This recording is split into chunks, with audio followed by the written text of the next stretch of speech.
What's up, guys? Thanks for joining me today. Today I've got two baits with me. I've got a shallow diving crankbait, I've got a Texas rigged worm, and stick around when we get back. I'll tell you why I chose those two baits today. I'll see you in a few.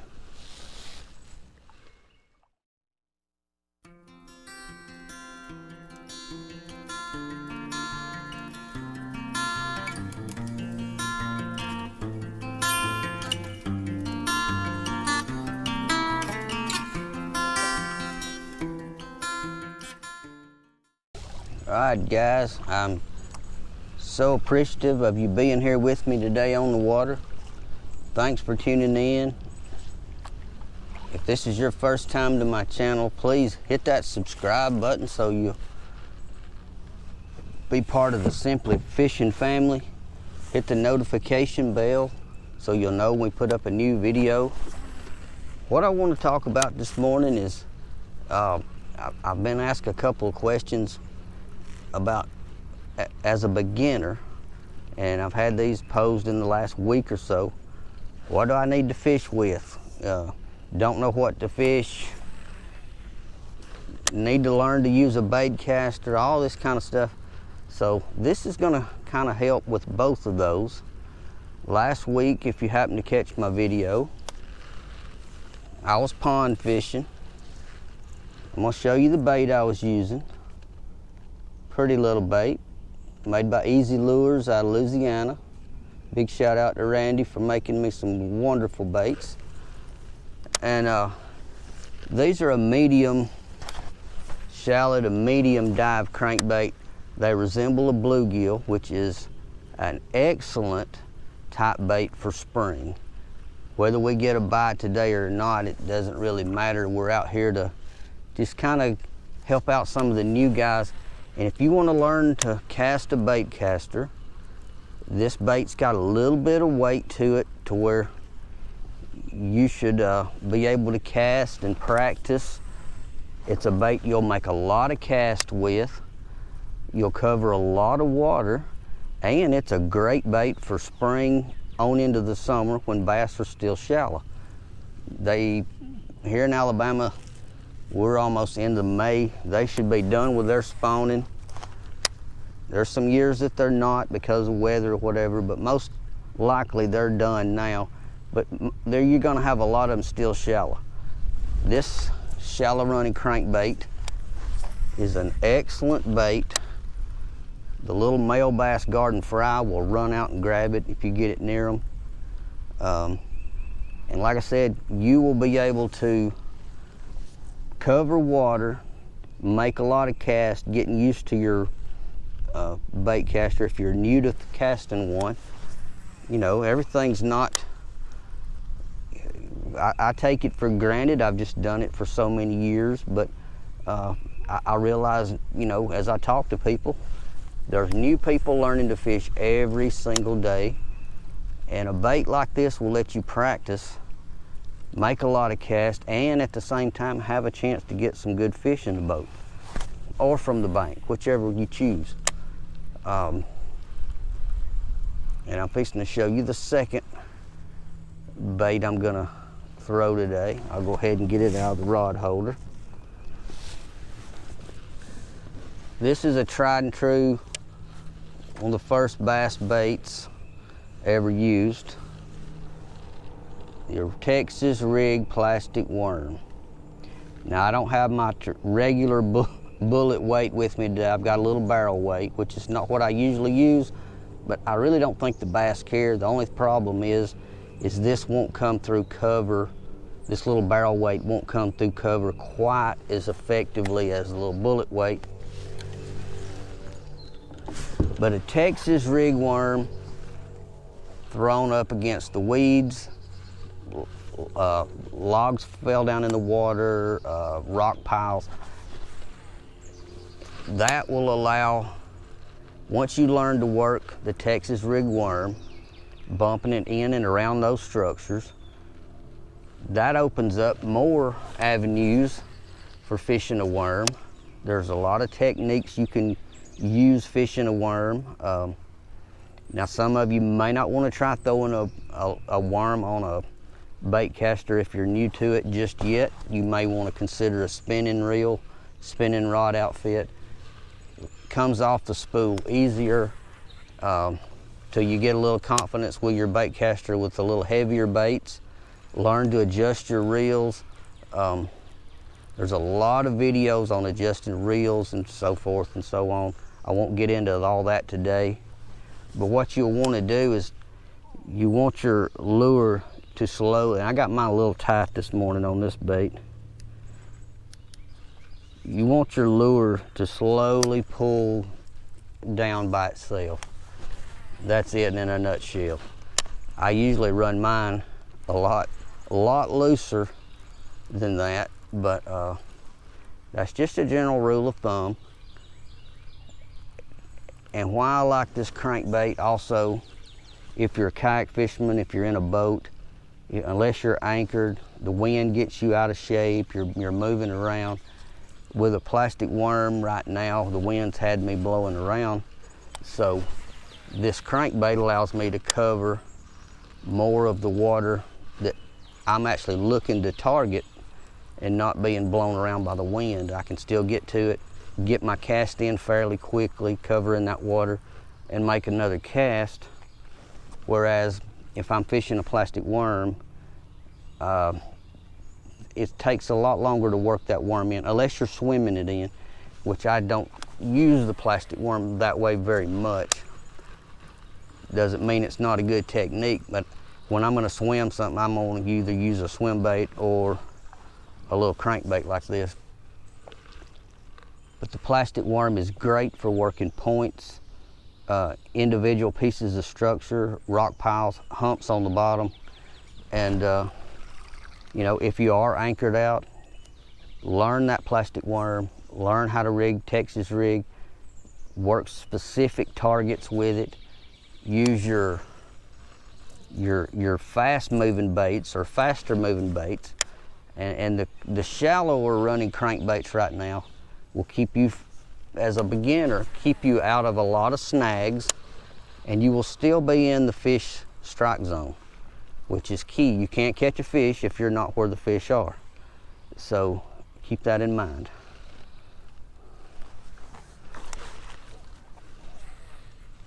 Man, there's a big bass just showed himself in the weeds. We're gonna ease and flip this thing in there a little bit.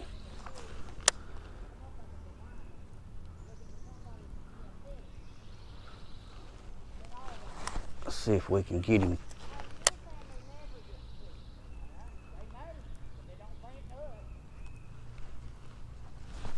I know he's in there.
Can't really see any sense in that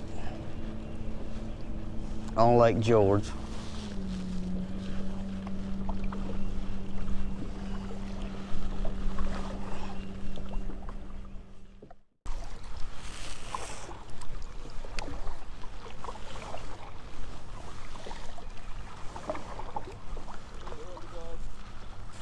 You doing all right? I hear you. That boat looked a little bit out of place down here. Yeah.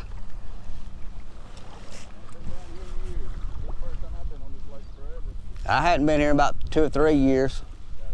Yeah. Yeah. Well, y'all have a good day.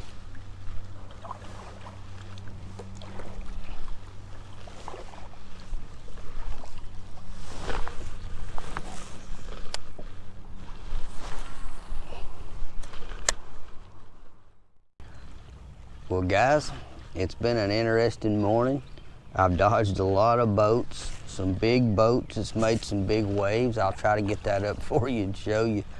For those of you that know Lake George, you know it's a little small lake. And to have a big boat that puts out a 2 or 3 foot wave on it running around is, to me, is just ridiculous. But to each his own, I guess. He didn't put me any harm's way, he just aggravated me. A lot of bass boats running around, which they've been very respectful of me and my little boat. A lot of fishermen had to go around just a ton of spots this morning that I'd like to fish and didn't get to because somebody was there, and I'm just not one to pull up and fish with somebody. Maybe if we were crappie fishing and they invited me to come over, hey, come over and drown the minnow, that might be different. But bass fishing, I leave people alone. I'm gonna keep alternating crankbait, worm, as I come to I'm fishing a wall right now. This wall wasn't even built here.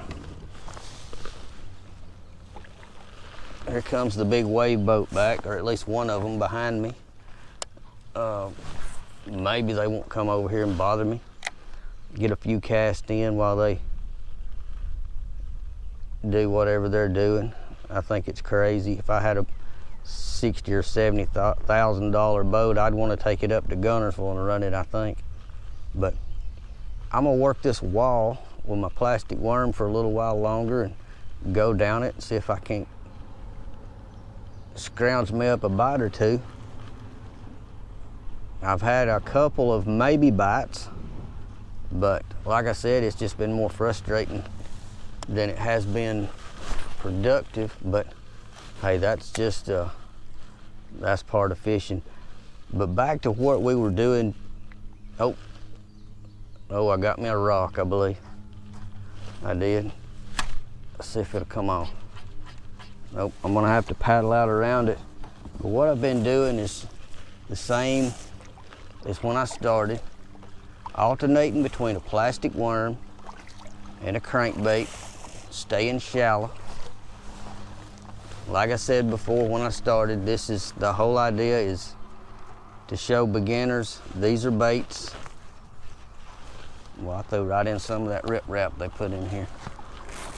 I was hoping to get that out.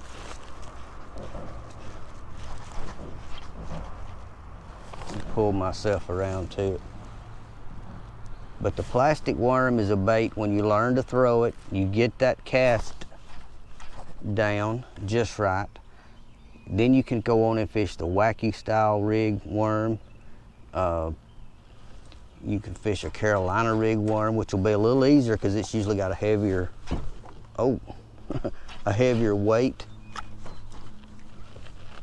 Yeah, that bait fell right in a rock. But the crankbait covers so much water and just so much area that you're gonna come in contact with more bass, and you're gonna develop the skill for casting the longer you throw those baits, which is gonna come in really handy. You're gonna really love it when you get to the point to where you can cast and you're not thinking about it. You just do it. And that day will come. If you're a beginner, you guys have been doing this along with me, you know what I'm talking about. You just cast, you don't really think about it. Only time you think about it is when something has gone wrong with your reel, you maybe didn't have it adjusted right and fuzzed up. But the beginners, you will get this. It's right now, I've been doing this for a long time. I'm hung in a rock. It happens. It's just part of it. It's part of fishing. Don't let it get to you. I'm gonna get this loose. I'm gonna keep casting. Like always, I'm gonna fish till I run my camera down. It happened before. If I get a bite after I close, I'll come back and share it later. Thank you guys so much for tuning in. Beginners, learning to cast a bait caster is just patience, practice. Get you a bait that's got a little bit of weight to it that you can cast, and just practice. Plastic worm, you'll be practicing a lighter bait, so you'll have to readjust a little bit. Practice, practice, practice. You guys have a great day. I'm Lowell Henderson. This is Simply Fishing. I'm about to deal with some more ski boat and inner tubes. So it's about to get wavy. I'll see you guys next time. You guys have a great day. See ya.